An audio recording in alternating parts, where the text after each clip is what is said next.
बाबा म्हणणार, तू कोणाला बाबा म्हणणार, मी का बाबा म्हणून वर्णन सांगू तिला. ही बातमी मनाला अगदी हेलावून टाकणारी आहे. ठाण्यातील नौपाडा भागात गुरुवारी म्हणजेच 21 मे रोजी पहाटेची वेळ होती. सगळीकडे शांतता होती, पण अचानक गावदेवी भाजी मार्केट इमारतीला भीषण आग लागली. आग इतकी भयानक होती की काही क्षणातच संपूर्ण परिसर धुराने भरून गेला. लोक जीव वाचवण्यासाठी धावपळ करू लागले. या आगीची माहिती मिळताच अग्निशमन दलाचे जवान घटनास्थळी पोहोचले. त्यांच्यात होते 42 वर्षीय अग्निशमन दलाचे जवान सागर शिंदे आणि 53 वर्षीय सुरक्षा रक्षक कारू गाडेकर.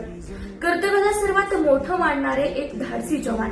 लोकांचे प्राण वाचवण्यासाठी सागर शिंदे आणि त्यांचे सहकारी जीवाची पर्वा न करता आगीत उतरले.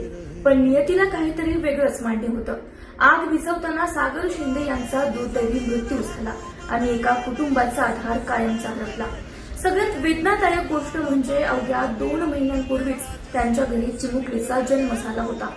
ज्या मुलीला बाबांच्या कुशीत वाढायचं होतं तिलाच आता आयुष्यभर बाबांच्या आठवणींवर जगावं लागणार आहे. आणि आता पत्नीचा तो आक्रोश तो पाहून तर संपूर्ण महाराष्ट्राचं मन हेलावलंय. कर्तव्य बजावताना स्वतःचा जीव गमावणाऱ्या या जवानाला, या दोन्ही जवानांना भावपूर्ण श्रद्धांजली.